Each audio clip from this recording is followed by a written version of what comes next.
Justin Trudeau के प्रधानमंत्री पद से इस्तीफा देने के बाद ये अटकलें लगातार बढ़ती जा रही हैं कि आखिरकार कनाडा का प्रधानमंत्री कौन होगा।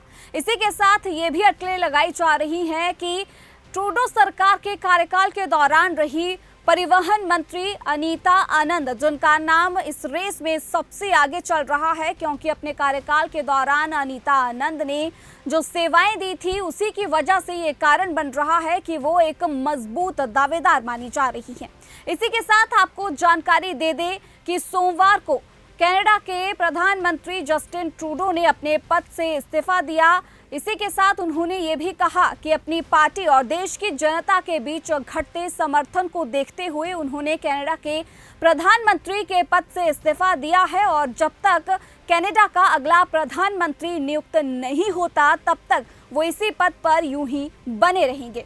इसी के साथ आपको जानकारी दे दें कि अनीता आनंद, जिनका भारत के साथ भी एक अच्छा खासा रिश्ता है क्योंकि वो भारतीय मूल की नेता हैं, और ये भी उम्मीद जताई जा रही है कि अगली प्रधानमंत्री कनाडा की अगर अनीता आनंद बनती है तो भारत के साथ कनाडा के जो आगे आने वाले समय में रिश्ते हैं वो बेहतर हो सकते हैं, जो कि ट्रूडो सरकार के कार्यकाल के दौरान सबसे निचले स्तर पर आ गए थे। परिवहन और आंतरिक व्यापार मंत्री अनीता आनंद ट्रूडो की जगह लेने वालों की रेस में सबसे आगे हैं। दूसरे नामों में Dominic LeBlanc, Chrystia Freeland, Melanie Joly, Francois Philippe Champagne और मार्क कार्ने का नाम शामिल है। बता दें कि अनीता आनंद कनाडा की लिबरल पार्टी की वरिष्ठ सदस्य हैं।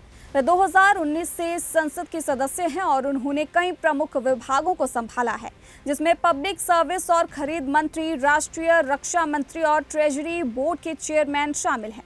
2024 से वो परिवहन और आंतरिक व्यापार मंत्री हैं। 20 मई 1967 को कैंटविले, नोवा स्कॉटिया में डॉक्टर माता पिता सरोज डीराम और एसवी आनंद के घर जन्मी अनीता और उनके परिवार की शुरुआत बहुत साधारण थी।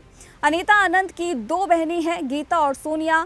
1985 में जब वह 18 साल की थी तो ओंटारियो चली गई, जहां उन्होंने राजनीति विज्ञान में एकेडमिक डिग्री हासिल की। तो वहीं आपको बता दें कि अनीता आनंद का राजनीतिक करियर तब शुरू हुआ जब वे 2019 में ओकविले से चुनाव के लिए खड़ी हुई और यहां से संसद सदस्य बनी। सार्वजनिक सेवा मंत्री के रूप में उन्होंने कोविड-19 महामारी के दौरान अहम भूमिका निभाई।